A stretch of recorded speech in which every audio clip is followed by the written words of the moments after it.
Hello, and welcome back to Concert Critiques in Cars with Emily.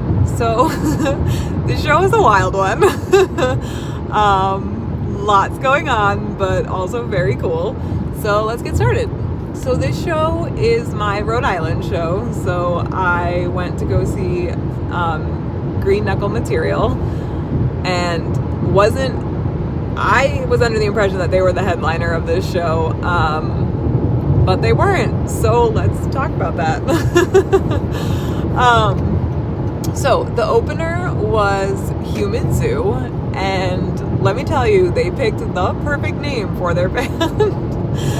It was definitely a unique experience, and I'm saying that in the best way ever. It was definitely interesting, and definitely gonna have to look into them just because, again, it was interesting. It was really cool. So their first song had an instrumentally heavy start. The bass was really good. It just drew my attention. The lead singer was definitely headbanging when he wasn't singing. And then there was a breakdown at the end, which I really liked. So then their second song, again, instrumentally heavy start. The singing had a heavier feel, which was cool. Okay, but so it was really short, so now after I'm thinking it may have been the end of the first song, but again, it was just a lot of change, so it was kind of hard to tell, and like I said, there was that breakdown, right, and then it came back. So anyway, it could have just been, especially now thinking about the other songs, it probably was the same song, but the legit second song had a very jazzy feel in the beginning. And he kind of sang once the lyrics kicked in, but then the music dropped, and then it was more just traditional singing, and definitely loved how the music transitioned. It kind of got polka, Polishy, a Jewish jig, and then it switched more to a classic rock feel.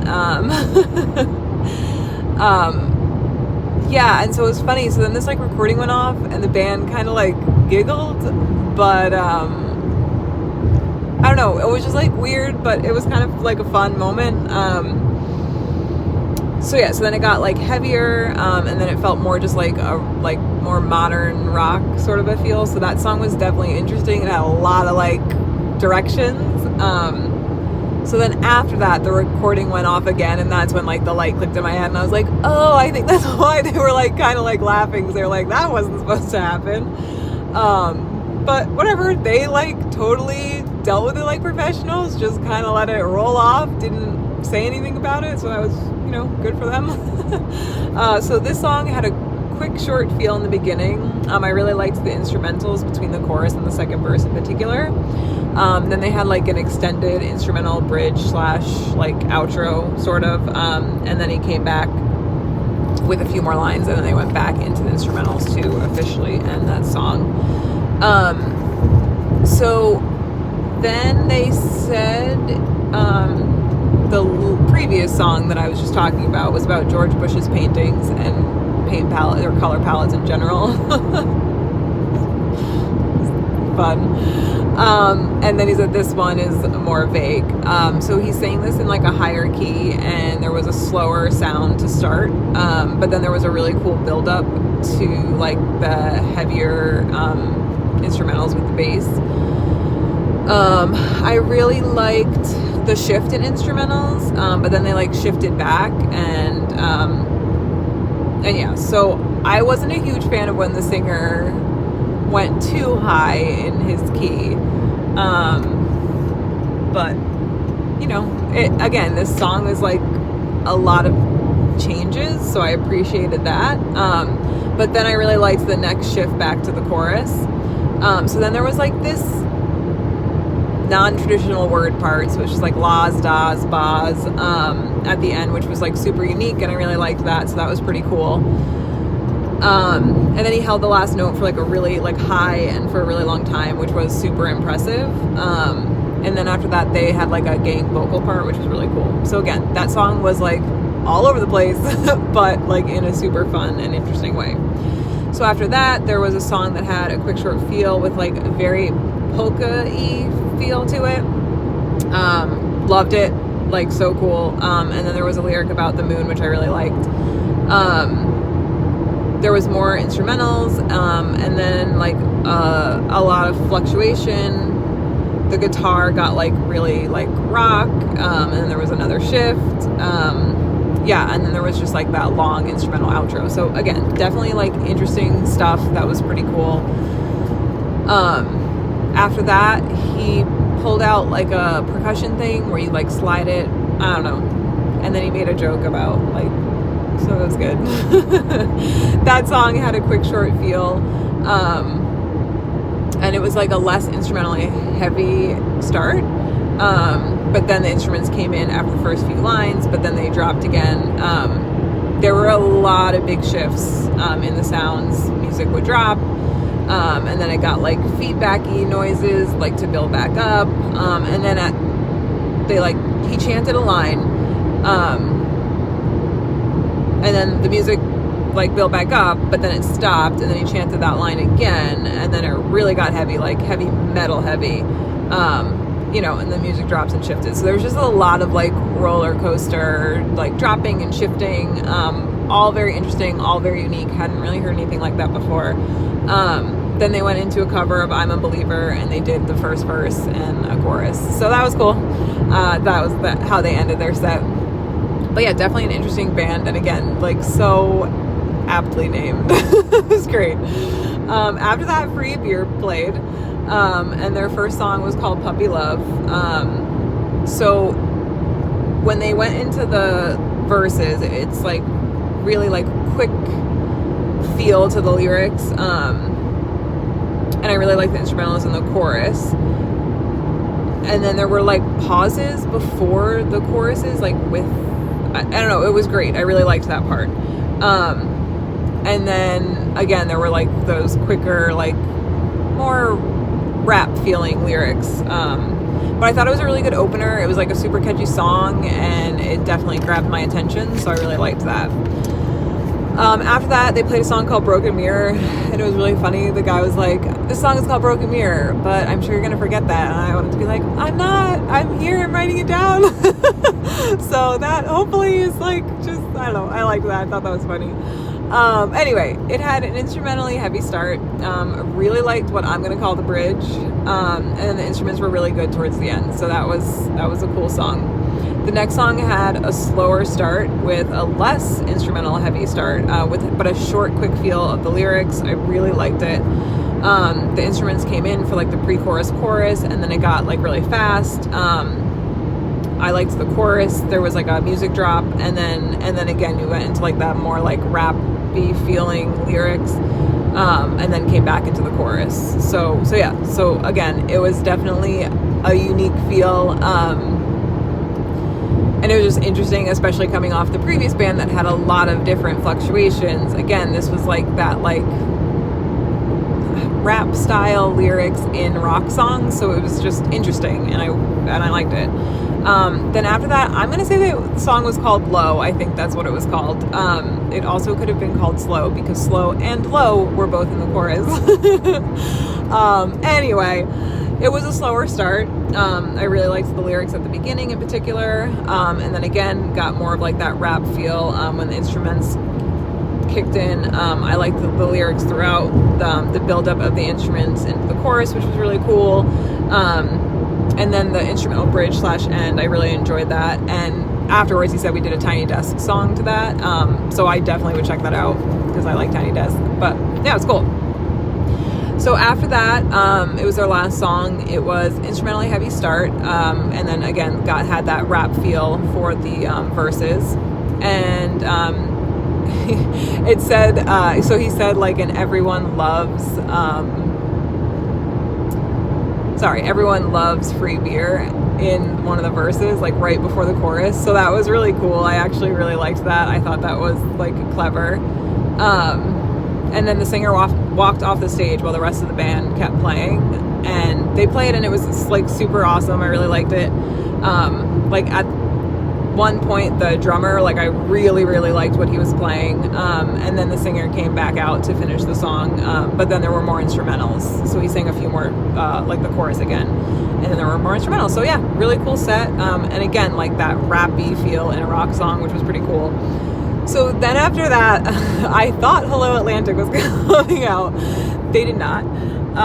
It was Green Knuckle material, and so I was confused, and I quickly jumped onto like Instagram and social media to try and see if maybe they had canceled, and they had not. So I don't know, but then I also realized that when I went onto Instagram, the last two letters of Hello Atlantic's handle is RI, so I was like, oh, this must be like a hometown show for them. And maybe that's why they were playing last instead of Green Knuckle material.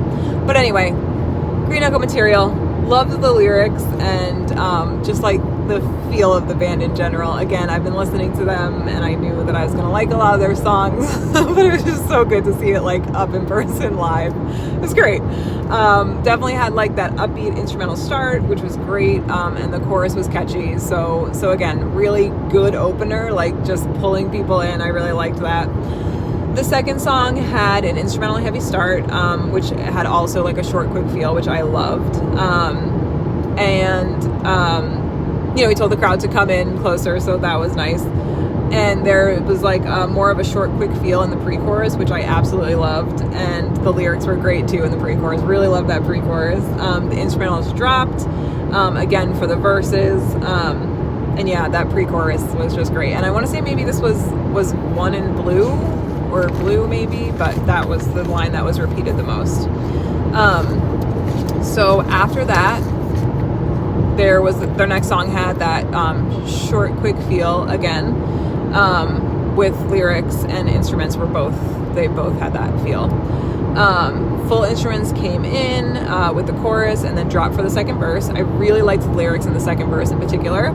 Loved the singing during the bridge, and as well as the lyrics. And they came back with like full instrumentals for the chorus to end the song, so that was really cool. Next, they played a slower song, and I recognized that song immediately. It was Daydreamer. So good. Like, definitely was excited to see it. It was awesome. And I just love how it gets really full for the chorus. Love the lyrics in the second verse, getting vocals for the chorus after like that bridge part, so that was super cool too. Like, really liked that. After that, the next song, the bassist switched places with the lead singer and sang a song that had a really short, quick feel, a heavy feel on the instruments. It was super fun. And then he was doing this like super impressive thing where he would do this like high pitched like la la la. It was like just so fun, and I don't remember like hearing that song while I was listening to them, but maybe I don't know, maybe it was just like on in the background and I wasn't paying attention. But man, that song was like awesome, and it was really unexpected, and it was well placed. Like, it was just awesome. I really liked it. It was a really cool song, and it was just fun that they had switched places, and it was great. It was great. It was a good switch, and you didn't feel like the lead singer was like sympathetic and trying to like let the bassist do his thing. Like, no, it was awesome, and it felt totally like natural and totally cool, so I really liked that. Then they switched back. This song had a slower start, but loved the lyrics in the first verse, especially the first few lines. Really, really liked that. And then there was an instrumental change to the chorus, or in the chorus, and it was great, so I really liked that as well. After that, I recognized the next song immediately. It was their Julia song.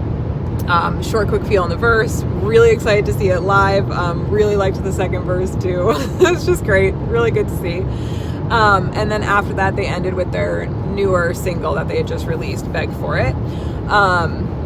Recognized it. The song overall has more of like a jazzy feel to it. It was good to see live, and then it gets like a lot heavier at the end. So I really liked the build up, and the ending was great. Unfortunately, it wouldn't have been my pick for the last song, just because like it's a good song, but Julia was like the song, and honestly, if they had put Daydreamer right before it, that would have been even better for me personally. But yeah, so it was a great set. I was really excited to see them. They just genuinely like were awesome, and I really liked that. So then after that, Hello Atlantic came on, and they had like a recorded sound playing to begin. The first song was instrumentally heavy start.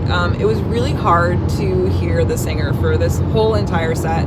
And at first the drums were really loud, but I think they like eventually kind of fixed that. He was messing with the controls, I think, and the drums kind of leveled out, but it still was really hard to hear the singer. So yeah. But the singer was fluctuating between a higher pitch and a lower pitch, and at one point I really thought the lyric was Siren Stone, and my son is obsessed with the Baby Shark movie, and that's what the villain uses, is the Siren Stone, and so that made me like laugh out loud, because I was like, if he just said Siren Stone, that's amazing. But the bridge was the only part where I could hear lyrically when there was a drop in the instrumentals. So then after that, again, it had an instrumentally heavy start. The lyrics started right away with the instrumentals. I really liked the feel, at least instrumentally, and then the instrumentals dropped a bit. And there was a short, quick feel that I really liked as well. It was still hard to hear the lyrics, which is too bad, because like of the words I thought I was hearing, I was like, oh, that's an interesting word, or ooh, I think I would like that lyric. So that was rough, to not be able to hear clearly. So then after that, they played Break Me, and he was like, this is a deviation from the set. Not that you guys would know that, but we're doing it. So that's cool. Felt like it was, again, super authentic, which is nice. Instrumentally heavy start. Really liked the instrumentals. Loved like the danciness of the instrumentals. It was definitely more of like just you wanted to dance. So I loved that. And I also, during that song, felt like I could hear the lyrics a little bit better, so that was like an improvement, and that was definitely headed in the right direction. The next song was less instrumentally heavy to start and had a slower feel. Could finally hear the lyrics. I want to say the song was Safe and Sound. Unfortunately, I didn't love the song overall.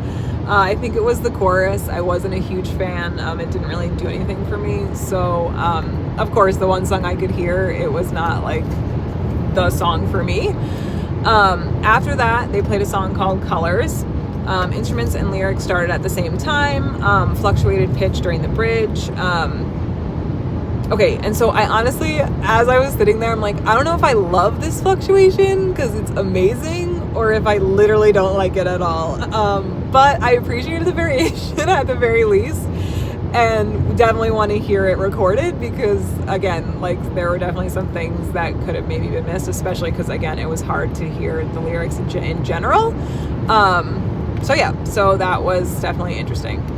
And then after that, there was a recording, and then it was less instrumentally heavy start. I really liked this song. There was a short, quick feel in the instrumentals, in the pre-chorus that was really, really good, so I really liked that. And then there was a really significant drop in the music for the bridge, and I really liked that as well. So that was a good follow-up, especially after a song that I was like, eh, and then I was like, oh, yeah, this is great. So then he told us that the song was recorded just 2 weeks ago. There was a short, quick feel in the instrumental, so again, like a good follow-up, especially with that short, quick feel. Really liked the intro instrumentals at the beginning. Lyrics also had that short, quick feel. Still hard to hear exactly what he was saying, so again, that was super disappointing. But the instrumentals dropped for a few lines in the bridge, and then came back in for the chorus. So yeah, that was good. After that, the next song had a slower feel. I think I liked the lyrics in the first verse. Again, hard to hear, but the words I could hear, I enjoyed. Really good build up for the chorus. Then they would drop down again for the verse, and I liked the chorus because it had like phrase repetition every now and then, like 2 times I think, so that was really cool. I liked that. After that, they did a cover song. It was Ricky Martin's Livin' La Vida Loca. Super fun choice, really liked it, but again, even then I couldn't hear the lyrics, and so that actually made me feel a little bit better, because I was like, is it just the fact that I haven't listened to it, or is it the fact that they're really hard to hear? So I really, like, again, it was fun, and I know the lyrics because I listened to that song many a time, but it was just like, man, I still can't understand what he's saying. Like, it was frustrating. And then after that, there was a really like very short, quick feel to start, which I loved. I really loved that. Then the instrumentals came in full. It had like a really swing music feel to it for the verses, which I really loved. And again, it was really fun. Great follow-up to like that cover. And I really loved the lyrics in the third verse and the bridge, which I could finally hear a little bit of. But yeah, so that was the show. Oh, all right, scoring. Really interesting first band. I thought Human Zoo was really cool and definitely wouldn't have maybe sought them out myself, but now that I've seen them, I definitely want to check them out. Again, I also hadn't done any research at all, so hadn't heard of Free Beer, but I really liked that like rappy feel to the lyrics. But then the instrumentals stay in that like rock zone, so that was really awesome.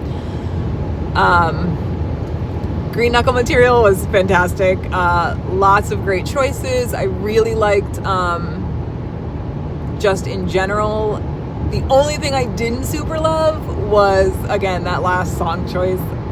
I understand why they played it last. That is their new single. Personally, it wouldn't have been my choice, but again, it was fine. Like, it was good. I'm glad I saw it live. But definitely would have put Julia or Daydreamer last. And then Hello Atlantic. It's so hard to score because like while their instrumentals were pretty awesome throughout, it was so hard to understand the lead singer. And that, oh my gosh, sorry, that scared me. Whoa, that was a crazy reaction. Anyway, yeah, it's just like hard to like score because I don't want to give a bad score, but honestly that set wasn't super great because I couldn't hear anything lyrically. Man, I don't know what to do. It's tough. I'm gonna give this one I'm gonna go 8.75. I think not being able to hear the lyrics was unfortunate. I'm trying not to make that too heavy. I also would have loved to see Green Knuckle material headline like I was expecting, and but yeah, it was a great show. It just not being able to hear those lyrics, man, it would have been way higher. But yeah, so 8.75. Did you go to one of their shows? Did you want to go? Do you think I have an accurate score? Let me know what you think. Like, comment, subscribe, and I'll see you guys next time. Bye.